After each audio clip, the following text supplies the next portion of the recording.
Hello, everybody. Welcome back to another episode of Chai with Gary. FA Cup victory against Liverpool, 3-2. I expected goals, but how do you see the game, Gary? This is, what's the best way to describe it? Look, not entirely interested in the cup. I don't really care where we end up in the cup competition. But what is really, really surprising to me is Liverpool supporters right now, they are freaking out big time, bro. Big time. Because we've got I've got a football group on WhatsApp. And all these Liverpool guys, the last time you played Liverpool and the league tie, they were like, "Oh, you guys should have beaten us. You guys should have beaten us. Why didn't you beat us?" Yeah. And then now they're like, "Oh, you should have beat us by more. Like we should have lost to you by like 2 or 3 goals." It's like the mentality, they're completely gone, man. They're completely gone. No, dude. I think look, I think it takes a bit of going back in time, I guess, to see Liverpool lose back-to-back games. Right? And it's been quite surprising. I don't know whether we could blame it on the defense or what. I frankly couldn't give a shit, right? At the end of the day, we won. I think we were at parts the better team. And yeah, look, I'm ecstatic about it, man. FA Cup, cup competition. I know we don't care, but at least it's something to fight for. Yeah, the key here for me is the mentality. To get the winning goal, how everyone was like, because I just felt like it was a matter of time before we scored that winning goal. The way we were attacking, the way that Oli made the changes, it was all geared to that one goal, which is going to win the game. And I thought we created the best chances. Liverpool were quite lucky because our defense was crap again. But end of the day, you've got to take your chances. If you don't, you snooze, you lose, right? Absolutely. So let's actually break this game down, right? So the question I have for you is, you saw a starting lineup that didn't feature Martial, didn't feature Bruno, but had Van der Beek on. When you first saw the team sheet, what do you think? You think it was good enough to beat Liverpool on the day? I thought it was good. Van der Beek started, so which is what I wanted in that league game anyway. So it was good to see him start. Pogba started. The back four was pretty much unchanged. Henderson started, which I kind of understand. Yeah. But I think, I don't really have much issues with the starting lineup. McTominay was the only one that I had a bit of an issue with. I don't think he did enough in that game. I don't know how you saw it, but I just felt that he was our weakest link. I think he was the weakest link. And there's that. Look, I had this theory that, when you play McTominay with Fred, he does okay. Because I guess some of his flaws are kind of overcompensated or compensated by Fred in certain shape or form. But if you had someone like Paul Pogba, who's also attacking in mindset, I don't think he does a very good job, and I think he's easily surpassed, right? And that's the problem I have starting McTominay. Now, it's a different issue with Matic, right? If Matic had pace, he would have fulfilled that role better than anybody else would have, right? Like Kante, for that matter, right? Breaking up plays and stuff like that. But this is the problem I have with Scott, and I know this is not a Scott discussion. There's no agenda against Scott and stuff like that. But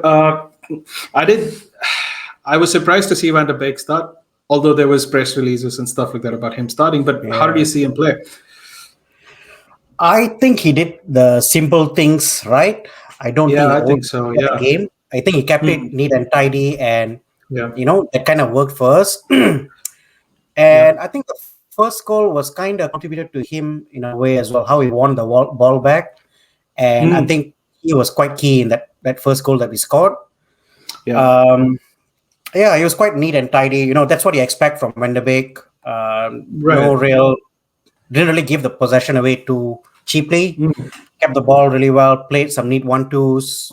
Yeah. got into attacking positions where he could, Mm. defended as well. But I think with Yeah. him, maybe the number 10 position is not really the position for him. He might be And better at the, a bit withdrawn, maybe in as a number 8, where he yeah. can kind of support the number 10. Just because I just feel like the way the strikers work with him being Hmm. number 10, I don't know whether. Okay, this is what I think about Van de Beek. There are players in our team who will go out Hmm. there and actually fight for the ball, or they'll go to position where the ball is. People like Yeah. Bruno, McTominay, the likes of Rashford, they'll Hmm. go in and actually get into positions where the ball is, ask for the ball, and get the ball. Van de Yeah. Beek's a bit more subtle, I think, in his play style. So Okay. he tends to, kind of support where required, a Hmm. bit like Pogba, what Pogba does. And so sometimes you can't really affect the game as much as you would. The Dude, same, I don't know. I mean, the same I'd his say about Greenwood as well. Greenwood can go through patches in the game where he's not touched the look, dude. ball. I think I. Um, Yeah, I agree. I guess he's probably a little more passive that way, as opposed to mm, just demanding for the ball. Like I get that, mm, but I think we're using a very wrong metric to kind of gauge his performance because mm. he's just hardly played anyway, right? No, I'm not. So I'm not it's saying just that's. it's unfair. I'm not No, no, saying. no. I'm I'm not just saying saying. how I'm judging that. I'm just saying that generally, Yeah, if you asked any United fan out there to look yeah, at it, not look at it objectively, just give your initial thoughts on how he played. mhm, That's what yeah. they say, right? Like he's not I going for the look. ball. He's not. Yeah, like I mean, it's okay. I guess there's. I mean, I can pardon him, right? So it's okay. He's not played too many yeah. games, but maybe I guess he he'll get into more of a responsible midfielder, not responsible midfielder, well, probably the demanding midfielder that you'd kind of put it. Mm. In due course, once he's played a little more games, once he's confident about the team structure and stuff like that, I think he'll only get better. The thing that I did want to talk to you about, actually, the two other midfielders that I wanted to talk to you about is Pogba and Bruno. I know Bruno came in as a substitute, but Mm. for what goal that was. And Pogba, he's put in another solid performance, in my opinion, anyway. Pogba had a really good game. um, he kind of controlled the game where he could. I don't Mm. much like. I just feel like Bruno's the next level, man. When he Yeah, came on, the game just changed. The dynamics of the game just changed. yeah. As much as Pogba's a very, very good player, probably our best player, but Bruno, I think, has that extra something, Talent wise, yeah. Hmm. talent or his aura or his No, no, persona. no. I meant How he. Pogba Oh, has more Pogba, yeah, talent yeah, than Pogba Bruno. is, but I think Bruno, Raw natural Bruno has talent. got this the mentality there. Yeah, He yeah. knows what it is to be a United player. Hmm. He Hmm. knows, like just before the game as well. Apparently, Hmm. um, Solskjaer was getting interviewed by reporters, and Hmm. sorry, Bruno got interviewed after the game, and Yeah. there were talks that he was not going to start this game. Right. Solskjaer made it clear to him he's not going to start the game. He was going to be rested, Yes. and so what he did when everyone finished training the day before, he spent Yeah. another half an hour to an hour training free kicks and all that. That basically shows me the commitment level this guy's at.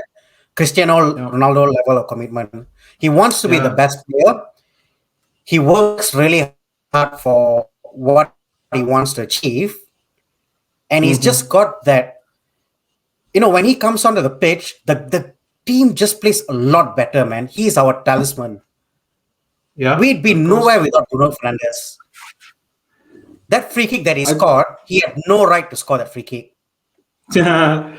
Allison kind of, well, Allison should have got to it, but the precision on where he put that ball, Yeah. like, I don't see many players in our team who can do that. No, absolutely not. And it's one of those things that he brings in. I don't know if it's leadership skills or charisma or a bit of both or raw talent or what. I can't put my finger on it, No. but I think everything kind of clicks together, right? I think Yeah. everything clicks together. I think people respect him, give him the ball. He kind of gives it back in terms of making that killer pass or whatever, what Mm, have you, right? mm, I mean that Cavani's assist or no, no. to Cavani, and where Yeah. he hit the post was That quite cross. Oh my gosh. Cavani's header. Dude, he just man. that looked like there was a spring on, the bottom of his Yeah, boots. How it just leaped in the exactly air. right. Oh my Exactly gosh. right.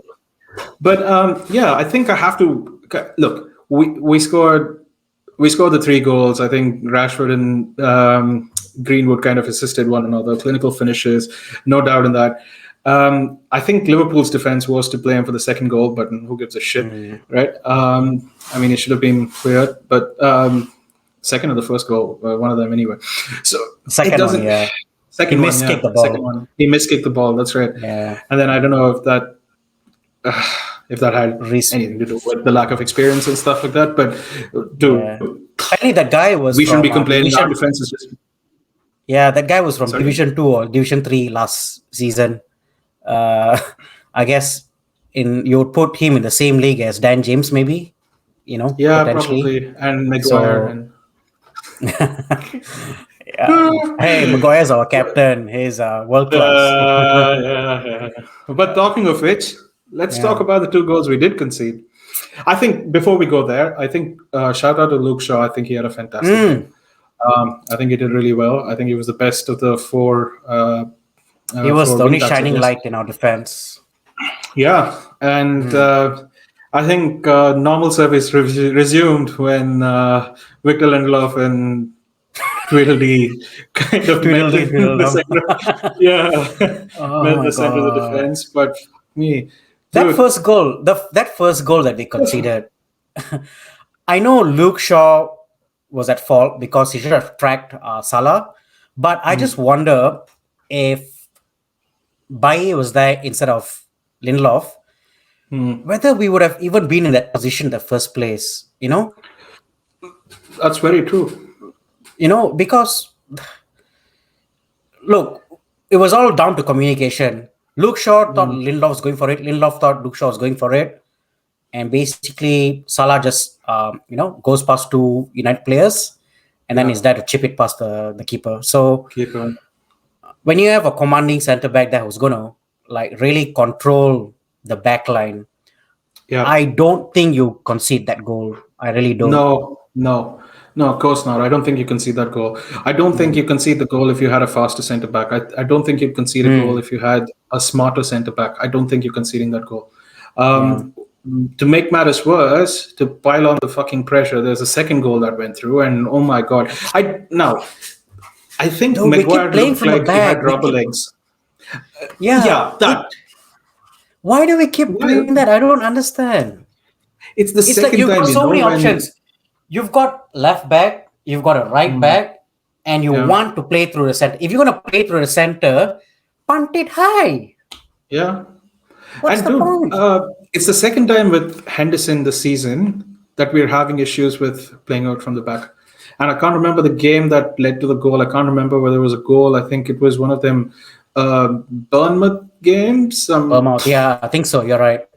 Yeah, because it was Where the we same club that considered, he played yeah. against, and then yeah, and it was the same thing again. And now you do it with Liverpool, right? And it's not the smartest way forward. It was really, really So, poor. Defensive errors cost us the games. well, yeah, Could have but cost us the game. yeah, and look, you have the goal, right? Let's have a Yeah, look at let's it. let's have a look at the At it. goal. All right, so here's a recreation of the goal that we considered the second goal.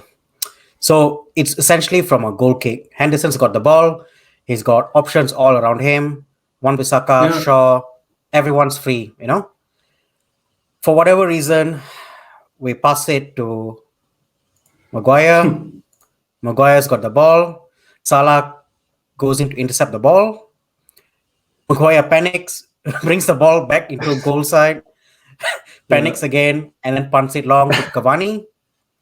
Cavani, is under pressure from Thiago. Passes it to McTominay's spot. Milner's there to intercept. Milner gets the yeah, ball. Firmino runs into space wide. Milner runs forward. Milner passes it to Firmino. Firmino threads it through to Salah. Salah has an easy goal to score. And so let's look at it again, okay? Let's look at it in full. Yeah, let's look at it in full. Yeah, Look at the options we've got. It's, it is ridiculous. The options that we've got. And yeah, the worst part is Shaw was available, Wan-Bissaka is available. And the problem I have is that, if you've got Henderson, look, he's got so many options here. Why do yeah. you insist? You've got two center backs who are slow Can't play the ball. and he can't play the ball. Yeah. So I I think mean, the key. I think Henderson needs to be blamed for this. yeah, I don't he should have like. looked at the Rashford option, right? I mean, there was a clear option in Yeah, Rashford. Rashford There's a is clear free. option in Yeah, Cavani. Well, I mean, just punt it. even What are you going Greenwood to was here lose? as well. Yeah. Yeah. So you've got to just just think a bit more. Be a And better. the point is at this stage we were 2-1, right? We were Mm, leading. Why would you put yourself in this position? yeah. What are you going If to Baye gain was, by it's playing a out from the different back? story. If Yeah, I Baye guess was so. here, Yeah, but Baye is better than most of these guys on the ball. yeah, true. So But why would you put yourself in that position? And that's the only question I have. Whether it's Baye or whether it's Sergio Ramos, I don't give a shit. Just when you're mm. when you're leading 2-1, just fucking punt the ball. What do you got to lose? Are you waiting for and, them and to this come is press and pressure? and this is the reason why I don't think we are ready to win the title yet, because we've got a Yeah, very leaky defense. We need to strengthen up absolutely. there in the summer. And then next season, I think we've got a good shout to go and win and challenge for the title. I really think so. Absolutely. Yeah. Absolutely. The next few games, Gary, we play Sheffield United, we play Arsenal. How are you kind of feeling about that? And do you see potential banana skins down the line, or do you think it'll be pretty much smooth sailing? Sheffield United is a must win. It should be an easy Yeah, win, but yeah, we should not be complacent. yes, Just because they bottom the table doesn't mean you play your weakest team. We've got to play our yeah, best team. We've got to hmm, get that early goal and then put the yeah, game to bed. Because the following weekend we've got Arsenal, which is going to be a big game for us. Arsenal's on the absolutely. bounce now, Yeah, and they're gonna be playing some good football. I hope this time, and yeah, actually come out to win the game instead of parking the bus. yeah, But we've got some important games. We've got to win those games to keep yeah. momentum, because City is right on our tail right now. So it's a close season, but It's a it's close interesting season. It's because a different it's all up for season. grabs. Absolutely, and we still Yeah, remain at the top. yeah. What are your thoughts on the Sheffield United game predictions? I I think we should win the Sheffield United game. I think we'll probably do a 2-0 against Sheffield. Okay. Um, well, I guess depending on what Sheffield and how that pans out, I think we can do a more in-depth uh, understanding of the Arsenal game probably next week, right? We can at Mm, least talk through that in our post game. yeah, yeah. We've got a Catch up guest over there. coming on that as well. So Oh, interesting. that's nice. Yes, Mhm. yes. All right, guys. Thanks for watching the video. Hope you like the video. Hit a like on that like button, and please, please, please subscribe to the channel if you're new. Until the next episode, this is Chai with Gary.